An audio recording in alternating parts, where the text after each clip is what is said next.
As a teenager in Ghana, George Munya fell seriously ill. After sacrificing 3 chickens to the gods, he miraculously healed. Now a student of public health at Johns Hopkins University, he doesn't think it was the sacrifice itself that saved him. He thinks it was the act of giving thanks.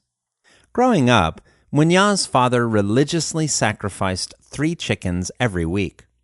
It was how he gave thanks to the rivers, mountains, ancestors, and gods for the health of his 7 wives and 32 children. Sacrifice was a way of life where they lived. People believed that failing to sacrifice enough could lead to drought, disease, and death. As Munya remembers it, these beliefs seem strangely accurate. When families offered chickens as sacrifices, their sick family members usually recovered. If they didn't sacrifice, terrible things seemed to happen. Ravon.co. In his last year of high school, Munya fell seriously ill. He was in bad shape and could not swallow water or food. Munya's uncle wanted answers. He rode his bicycle 6 hours to the next village to visit an oracle. The oracle told him that the river god, the god of the land, and his ancestors were angry. It had been too long since they had received thanks for blessing and protecting the family. The oracle told him that Munya would die if they failed to appease them. His family sacrificed 3 chickens. To make sure all their bases were covered, an herbalist also provided Munya with a mixture of herbs, as well as shea butter to rub on his neck. 3 days later, he was fit as a fiddle. He is now a student of public health, and he lives with his wife and son in the United States. He says that he thinks of the experience a little differently these days. It was not the sacrifice that healed him, it was the act of feeling and giving thanks. Ravon.co. Munya may be on to something. According to research, grateful people generally feel healthier. They take better care of their bodies through exercise, eating well, and sleeping.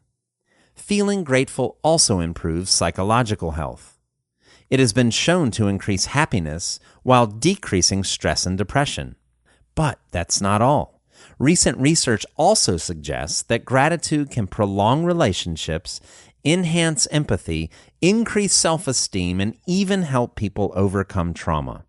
In fact, a 2003 study found that gratitude was one of the biggest contributors to people's resilience after the terrorist attacks of September 11th. The study showed that recognizing what you have to be thankful for can increase mental and emotional strength. It seems that being thankful really can work wonders, especially when gratitude is hardest to find. Ravon.co.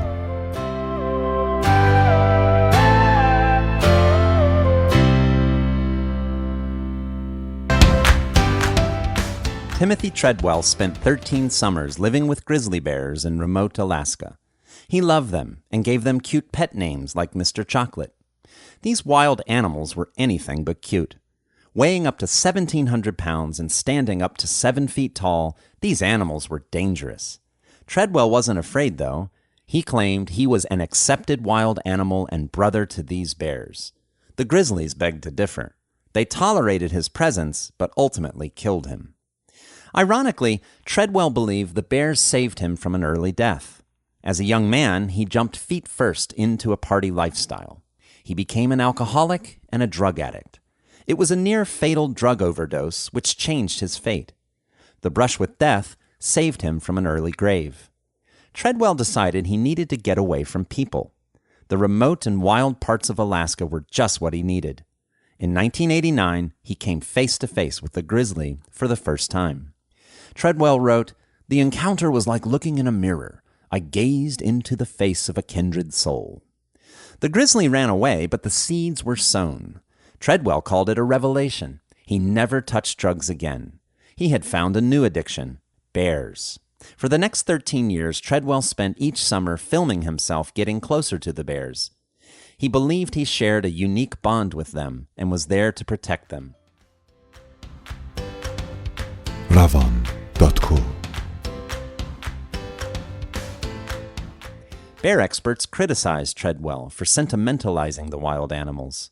He refused to carry safety precautions like pepper spray. He believed he was somehow helping the bears, but experts believed he was causing them stress.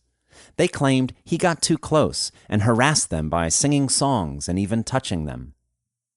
Native American Sven Hawkinson said, "Treadwell tried to be a bear. You don't invade their territory. It's disrespecting the bear." Treadwell believed the bears were misunderstood creatures. He felt bears and humans could live side by side in harmony. This mistake cost him his life. After 13 years of living amongst the bears, Treadwell and his girlfriend Amy Huguenard were killed and eaten by one of the bears. Treadwell said he was an accepted wild animal. While grizzly bears seldom attack humans, they do attack and eat other bears. In his final moments, perhaps the bear saw him as a rival bear. If so, Treadwell was tragically getting the acceptance he wanted. German director Werner Herzog made a documentary on Treadwell called Grizzly Man. He explained that in all the faces of all the bears that Treadwell ever filmed, I discover no kinship, no understanding, no mercy. I see only the overwhelming indifference of nature. Ravon.co.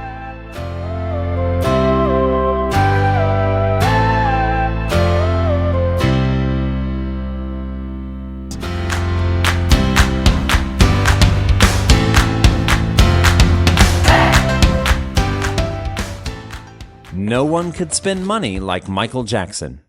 His mansion in California had a personal zoo and amusement park that cost him $5 million a year just for maintenance and staff. Over the course of his life, he made $1.1 billion, but he spent it all and then some. He died being hundreds of millions of dollars in debt. While Jackson was famous for burning through money, some people have been known to actually burn money. Cocaine kingpin Pablo Escobar was at one time the 7th richest man in the world and was making $420 million a week. Like Jackson, he was also a big spender, with lavish houses and his own personal zoo. The final year of his life was spent on the run from police after escaping from prison. During this time, he once burned $2 million in cash to make a fire to warm his daughter. At about the same time in the early 90s, British pop stars Bill Drummond and Jimmy Cauty of KLF also burned money. KLF was a hit band in the late 1980s and 1990s.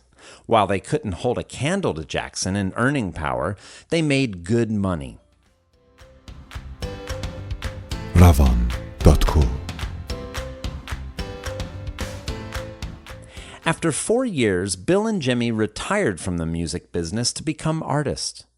They had £1 million left from their career as musicians. Their first work of art was taking that £1 million and nailing it to a frame. The art world was unimpressed, so they decided to burn the money.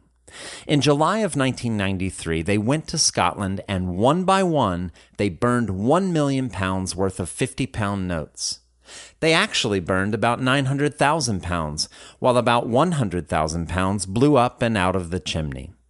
Villagers found partially burned notes around the island. In an interview in 2004, Bill says that some days he thinks back and regrets it, but other days he doesn't. The reason why they did it is still unclear. Bill says, "It was more for other people to take from it whatever they wanted. Whether it be they obviously didn't do it, or it's a terrible thing, or whatever. It's for other people to explore."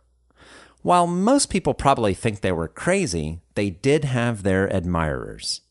One newspaper writer said, "They may not have changed or challenged much, but they have certainly provoked thousands to question and analyze the power of money and the responsibilities of those who possess it." And what could be more artistic than that? Ravon.co.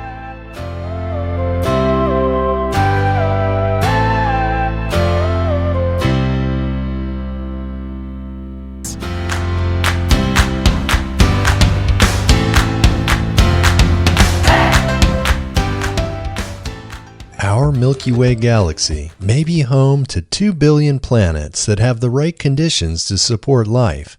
These planets have the correct temperature for liquid water. While no one knows what alien life would look like, if it is anything like life on Earth, it would need water to survive. The possibility of liquid water depends on a planet's distance from the nearest star. Too close and water evaporates. Too far away and water freezes. Scientists have also looked at the effects of clouds on planet temperature. This has increased the estimate of habitable planets to 2 billion. This is only the number of habitable planets in the Milky Way galaxy, which is just one of an estimated 100 to 200 billion galaxies in the universe. The Earth was formed 9 billion years after the Big Bang. Many of the planets in the Milky Way were formed millions and some even billions of years before the Earth. If intelligent life had developed on any of these planets, they would have had a big head start on humanity. With that much time to develop the technology for space travel, we should have been visited by aliens many times. So where is everyone? Ravon.co Conspiracy theorists believe that aliens have visited Earth many times, and the governments of the world are involved in a huge cover-up. Some believe that we have also been visited many times in the ancient past. They point to the Egyptian pyramids or the enormous heads of Easter Island. They say that there was no way that ancient humans were capable of creating these structures without alien assistance.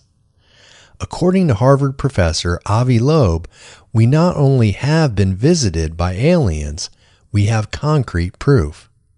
In 2017, a cigar-shaped object came within 33 million kilometers of the Earth as it passed through our solar system. It was named Oumuamua, which means messenger from the distant past reaching out to us in Hawaiian. Loeb says that its unusual shape and the fact that it sped up as it left our solar system sets it apart from anything else we've seen. He thinks it was a probe sent by an alien civilization. Astrophysicist Jackie Ferry says everyone should take that claim with a grain of salt.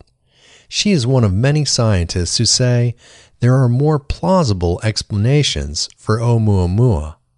That hasn't stopped Professor Loeb from doubling down on his theory. He has written a new book on Oumuamua called Extraterrestrial: The First Sign of Intelligent Life Beyond Earth. Ravon.co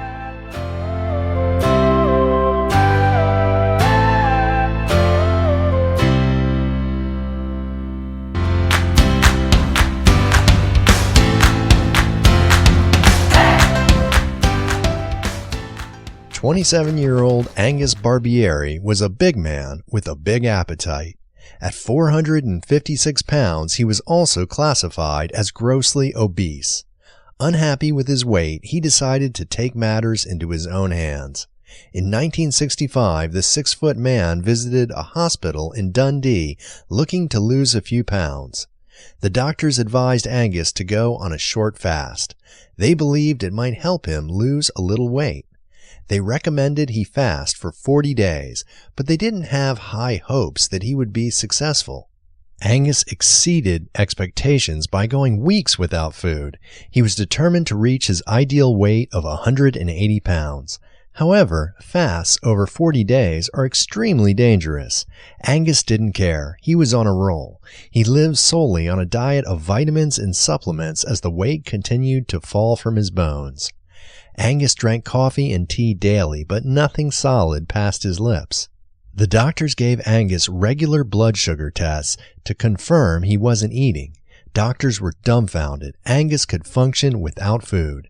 Weeks turned into months as the fat continued to drop from Angus's frame. Finally, after a fast that lasted 382 days, Angus lost 276 pounds. He reached his target weight of 180 pounds. He announced he had forgotten what food tasted like as he tucked into a hearty breakfast. Ravon.co Angus's year-long fast is the longest in history.